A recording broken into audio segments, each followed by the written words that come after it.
It's peak season for shipping and logistics companies. Joining us now to discuss the holiday outlook, we've got DHL Express U.S. CEO Greg Hewitt. Greg, thanks for being here. Talk to me about your outlook for the holiday season. I know you're expecting an increase in volume. Yeah, good morning, Madison. Thanks for having me. Yes, peak season is upon us, we'll say, with Black Friday and Cyber Monday volumes. We had anticipated about a 40% lift on kind of our average daily volume. And what we've seen with a busy day yesterday is greater than 60% volume lift. So that means consumers here in the US are buying and lots of goods coming in from overseas for delivery. Greg, have you at all, I guess, shifted your strategy in terms of prepping for that, given the rise of e-commerce, even just given the numbers? We were just talking to the CEO of Klaviyo a few minutes ago, talking about the rise of just online shopping and more broadly based beyond the U.S. I guess, how does that affect your strategy and your cost plans heading into the holiday season?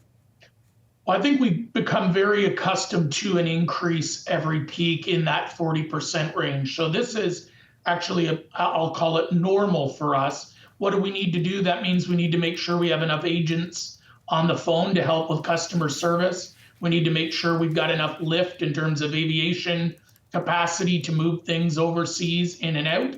And we need to have enough couriers and staff in our stations to move the packages and get them delivered on time. So we're pretty good at that. I think we're going to add about 200 people this year here in the US to handle that volume. So it's all about planning and getting started early. And it's nice when your forecasts somewhat align. This is pretty busy, but we were able to handle it yesterday.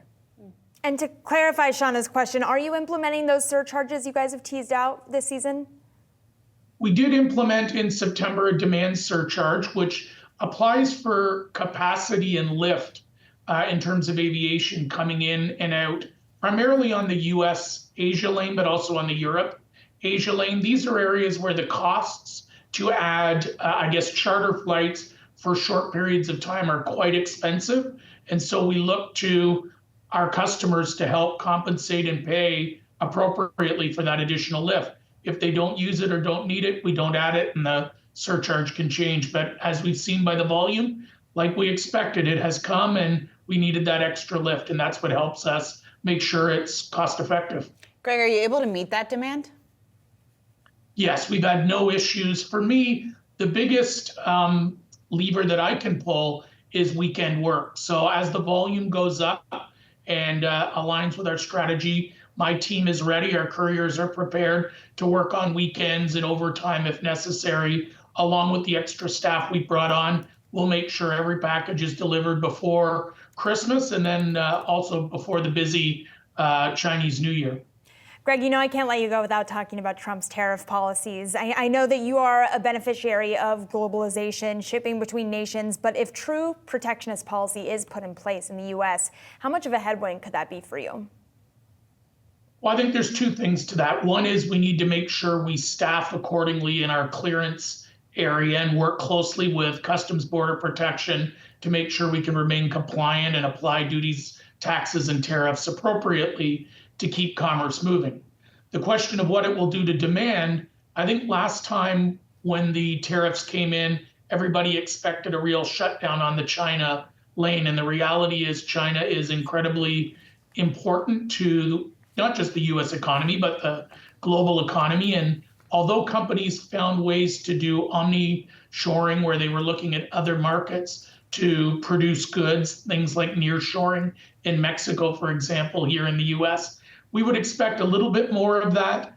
We might expect some price increases that go along with passing those costs on. But the number one thing for us is to make sure that we're able to adapt and make sure that we keep things flowing and keep that.